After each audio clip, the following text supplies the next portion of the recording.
67%, so we're going to be charging reciprocal tariff of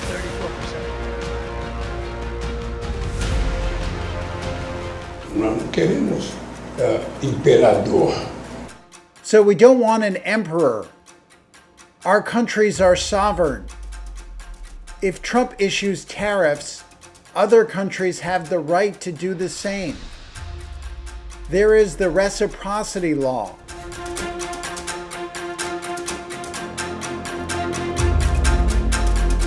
He doesn't wear a crown, but he sure talks like he deserves one. In 2025, Donald Trump isn't just the President of the United States of America. He's acting like the self-anointed emperor of planet Earth. He threatens BRICS like he's issuing royal decrees, flings tariffs like medieval catapults, and lectures world leaders with the subtlety of a wrecking ball. Has Trump traded diplomacy for domination, or is this just another episode in his reality show presidency? Hello and welcome. You're watching Statecraft with me, Geeta Mohan.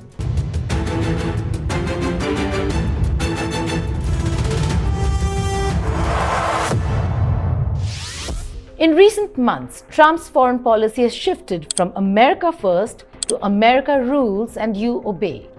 He accuses BRICS of plotting against the dollar and threatens additional 10% tariffs. He talks like the world is his empire and every foreign leader is just another court jester. Whether it's telling off world leaders, bragging about bombing capitals, or handing out tariffs like royal decrees, Trump's throne isn't in DC, it's in his own mind. But how long can the world bow to this act? Donald Trump's go-to foreign policy move? Tariffs. Big, brash, and brutal. In 2025, he went full economic punishment mode, threatening to slap a monstrous 10% additional tariff on BRICS nations for daring to question the sacred status of the US dollar. You'd think BRICS had tried to invade Delaware. Brazil's President Lula da Silva didn't flinch. "We don't want an emperor," he fired back. Translation: "Nice crown, Don, but we're not kneeling." Não queremos imperador.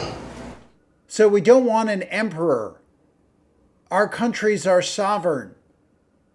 If Trump issues tariffs, other countries have the right to do the same. There is the reciprocity law. Eu acho muito. I think it's irresponsible for a president from a country like the US to threaten the world with tariffs on social media. Em redes digitais. Honestly, there are other forums for the president of a country the size of the United States to talk to other countries. Os países. Então, os BRICS. The BRICS group was not formed to confront anyone. It just wants to be another model, another way to do politics. China went full dragon mode. Their foreign ministry slammed Trump's tariff threats as economic bullying and coercive tactics. They promoted win-win cooperation instead, which is diplomatic code for "nice try, but we are not scared of your playground tantrums." For many years, China has ripped off the United States. And then I came along. And right now, as you know, China's paying 25%, and we've taken in billions and billions and billions of dollars in tariffs from China. And I know a lot of the people kept saying, "Oh, no, we're paying." Well, we're not paying. You know, countries are different. Not every country is China. But China would devalue their currency, and they'd also pour out money. And they essentially were paying most of those tariffs, not us. And as you know, we've taken in tens of billions of dollars. They targeted our farmers. But we took in so much money that I was able to give back. One year it was 12 billion, one year it was 16 billion. I was able to give back our farmers the money that they were targeted, hurt. China bought 12 billion and bought 16 billion. 1 year 12, 1 year 16. I was able to give them back the 12 and then give them back the 16, the farmers. And they weren't targeted. And they're all in business. Now we're doing it because they got targeted in a different way. Now I'm going to be very interested to see. So we signed a deal with China. And under that deal, they're supposed to buy substantially in excess of $200 billion from us. That's not only farm product, it's manufacturing product, it's lots of different things. They're going to buy a lot. I just want to see if they live up to that deal. I know President Xi, I would say he would live up to the deal. But remember this, I never took off the tariff. it's still 25%. That's a big 25% of $250 billion. So for the first time, and you saw also, now again, I'm going before the virus hit, because that's like, let's start all over again. Okay? I can't tell you that yet, because that chapter hasn't been written yet. But go up a few weeks ago, the deficit with the United States and China was coming way down. Nobody's seen that. Nobody's ever seen that before. But the deficit has come way down. So now we start a new chapter. And I can only tell you, if a smart person is standing where I'm standing, we're going to do very well with China. 中方已多次阐述在关税问题上的严正立场。关税战、贸易战没有赢家，中方不愿打，但也不怕打。我想强调，如果美方真的想通过对话谈判解决问题，就应该停止极限施压、胡作非为。中国从来不吃这一套，任何对话都必须建立在平等、尊重、互惠的基础上。如果美方执意打关税战、贸易战，中方必将奉陪到底。中国是一个负责任的国家，我们对美国的霸凌行径采取反制措施，既是为了维护自身的正当权益，也是为了维护国际规则和秩序，为了维护世界各国的共同利益，为了维护国际公平正义。面对美国的霸凌霸道，妥协退让没有出路。 And Trump, he doubled down. Because when you're the emperor, why stop at one ultimatum when you can throw in 2, 3, or maybe 100? At the BRICS summit in Rio de Janeiro, Trump's imperial attitude loomed large, even though he has never been a part of it. Luiz Inácio Lula da Silva used the platform to push for a multipolar world, less US dollar, more economic independence. It wasn't just about money. It was a rebellion against a world order where Uncle Sam acts more like Emperor Palpatine. Trump, of course, took this personally. He called the BRICS bloc anti-American, like it was a protest group camping outside Mar-a-Lago. But here's the plot twist. Over 30 nations are now eyeing BRICS. That's not an uprising. It's a global mutiny. Trump's threats, they're not stopping anyone. In fact, they're making BRICS look even cooler, like the rebellious kids in high school who don't eat in the cafeteria. In July 2025, a leaked audio clip hit the airwaves like a diplomatic nuke. Trump was caught boasting about how he threatened to bomb Moscow and Beijing if Russia invaded Ukraine or China made a move on Taiwan. He proudly claimed they believed him 10%. To Putin, I said, if you go in to Ukraine, we're going to bomb the shit out of Moscow. I'm telling you, I have no choice. The public wants it. The public. So he goes like, I don't believe you. He said, no way. And I said, way. And then he goes like, I don't believe you. But the truth is, he believed me 10%. And I told you this, he believed me 10%. Then I'm with President Xi of China. But I said the same thing to them. I said, you know, if you go into Taiwan, I'm going to bomb the shit out of Beijing. He thought I was crazy. He said, Beijing? You're going to bomb Beijing? I said, I have no choice. I got to bomb it. We're going to bomb Beijing. And he didn't believe me either, except 10%. And 10% is all you need. In fact, 5% would have been okay too. And we never had a problem. We would have never had a problem. The Trump campaign declined to comment on the content of what you just heard there. 10%. The man treats nuclear threats like negotiating pizza toppings. Give me pepperoni or I'll nuke your capital. Journalists scrambled. Diplomats gasped. Late-night shows exploded with material, but for Trump, it was just another day in the life of Emperor Tough Guy. Back to China, Trump's favorite economic nemesis. In 2025, he reignited the tariff war with the subtlety of a firecracker in a library. Tariffs soared to 145% on Chinese imports. China hit back with 125%. Global trade groaned. Prices went up. CEOs started sweating through their suits. Then, plot twist. Trump backpedaled. Faced with inflation, angry voters, and angry billionaire friends, Trump agreed to reduce tariffs temporarily. By June, a firework deal was announced, slashing tariffs to 55% from the whopping 145% on US goods. Not quite a peace treaty, more like a timeout in the imperial tantrum. But make no mistake, he declared it a big win. Naturally, even emperors need good press. And just when you think the script can't get wilder, Iran enters stage with a threat straight out of a spy thriller.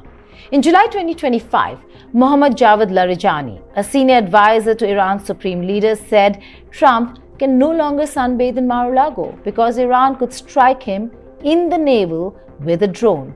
Yes, the navel. Because apparently even emperors have weak spots. The veiled threat came after US airstrikes ordered by Trump hit Iranian nuclear sites in June. And what did Trump say when asked? He brushed it off with a smirk. I'm not too big into sunbathing. As if assassination threats were just another campaign trail joke. And now, a few weeks after the strikes that you ordered on the nuclear facilities in Iran, there is an Iranian official who says you, President Trump, have done something that he can no longer sunbathe in Mar-a-Lago.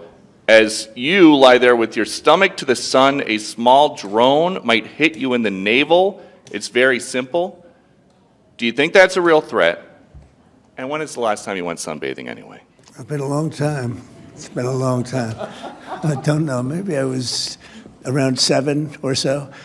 I'm not too big into it. Yeah, I guess it's a threat. I'm not sure it's a threat, actually, but perhaps it is. And let's not forget what happened at the Oval Office between the US president and the Ukrainian president. Trump and Volodymyr Zelensky were in a full-blown diplomatic combat. The topic? US support for Ukraine. The vibe? Less statesmanship, more gladiator match. Trump, flanked by Vice President J.D. Vance, accused Zelensky of being ungrateful and warned, you either make a deal or we're out. Your country is in big trouble. Can I Wait a answer? minute. No, you've done a lot of talking. Your country is in big trouble. I know. You're not winning. I know. You're not winning this. You have a damn good chance of coming out okay because of us. Mr. President, we are staying in our country, staying strong from the very beginning of the war. We've been alone, and we are thankful. I said thanks you haven't in been this alone. cabinet, You and haven't not been only alone. in this cabinet. We gave you, through I this said stupid president, $350 billion. You voted we gave for you your military president. equipment, You and you voted men for are your brave, president. but they had to use our military. What about if you didn't have our military equipment, if you didn't have our military equipment, this war would have been over in 2 weeks. In 3 days, I heard it from Putin. In 3 days, this is something Maybe new. less. In 2 weeks, of course, yes. It's going to be a very hard thing to do business like this. I tell you. Just say thank you. I said a lot of times to American people. Accept that there are disagreements, and let's go litigate those disagreements rather than trying to fight it out in the American media when you're wrong. We know that you're wrong. But you see, I think it's good for the American people to see what's going on. I understand, sir. I think it's very important. That's why I kept this going so long. Zelensky, not one to grovel, stood his ground. He insisted any deal with Russia must come with serious security guarantees. Otherwise, it's just a time bomb with Putin's signature. But Trump wasn't having it. He dismissed Zelensky, reporters, and the entire meeting like a tantrum king tossing toys off his imperial crib. The fallout? A brief suspension of US military and intelligence aid, followed by Trump's classic online jab. Zelensky can come back when he's ready for peace.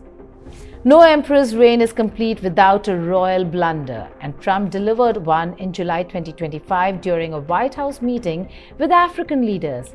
He complimented Liberian President Joseph Boakai on his beautiful English and asked, "Where did you learn to speak so beautifully?" And also, we want to encourage American involvement in the investment in Liberia. Yeah. We'd like to see that happen. We want to work with the United States in peace and security within the region because we are committed to that. And we just want to thank you so much for this opportunity. Well, thank you. And such good English, such beautiful. Where did you learn to speak so beautifully? Where were you educated? Where? Yes, sir. In Liberia. Yes, sir. Well, that's very interesting. It's beautiful English. Sure. I have people at this table can't speak nearly as well. Very and good, they- sir. Thank you. Resources in our sea waters, so lots of fishing and whatnot. I don't want to spend too much time on this. But I appreciate it very much. I appreciate it. Maybe we're going to have to go a little bit quicker than this because we have a whole schedule. If I could just say it's, your name and your country would be great. Thank you, please. Muito obrigado, Sr. Presidente Trump. Boakai responded that he learned English in Liberia since it is their official language. But His Imperial Highness wasn't done. Trump added that some people at the table can't speak nearly as well. Cue collective eyebrow raise. The internet wasn't having it. Social media exploded. Netizens called the comment patronizing, and the whole scene screamed 19th century colonial vibes in a 21st century room. Because yes, Liberia was founded by freed American slaves and English is no novelty there. Another day in the empire, another diplomatic facepalm, or condescending much. Trump's version of international relations sounds less like policy and more like the plot of a cartoon. Threaten China, slap tariffs on BRICS, insult African nations, confuse allies, then declare victory on his social media account. He rules through chaos, through posts like papal decrees, and assumes every handshake is a loyalty test. Forget the State Department. Trump's empire runs on vibes, ultimatums, and occasional reality checks when inflation hits or foreign leaders revolt. He's not asking the world to cooperate, he's daring them to disobey. The world isn't standing still. BRICS has expanded. More countries are applying. They're discussing alternatives to the dollar, breaking with US-centric trade systems, and looking toward regional self-reliance. Trump thinks he can bomb or bully his way back to unipolar dominance. But the BRICS bloc is no longer just a talk show. It's a serious, growing coalition, and it's saying no thanks to imperial economics. And that may be the emperor's biggest blind spot, the belief that threats alone still work. Diplomats aren't jesters, presidents aren't vassals, and allies aren't pawns. But Trump still talks like he's hosting an imperial dinner party where every leader must kiss the ring. Sure, he's toned down his tariff talk after nearly triggering a trade apocalypse. But the tone, the arrogance, the unilateralism, still there. He doesn't just want respect, he wants obedience. That's not leadership. It's cosplay imperialism with nuclear codes. So here we are, July 2025. Trump stands tall and unapologetic on the global stage, playing emperor with the world's economies and egos. He threatens Beijing, bullies BRICS, confuses allies, and pats himself on the back after every diplomatic disaster. The crown may be imaginary, but the consequences? All too real. The question now isn't whether Trump sees himself as emperor, it's whether the world will keep pretending he's one. And if the emperor ever gets tired of trade wars and threats, maybe he'll commission a golden throne for the UN General Assembly. After all, nothing says diplomacy like monologues and ultimatums. Meanwhile, back in Washington, D.C., even Trump's aides are starting to whisper about peak emperor syndrome. There's only so much ego you can pack into one office. Some say he's trying to negotiate foreign policy with a magic marker and a globe from Walmart. Global leaders are adapting, some appeasing, some mocking, some quietly moving away from the US altogether. The emperor's stage is crowded now, and not everyone wants to play the supporting role. Thank you for watching Statecraft.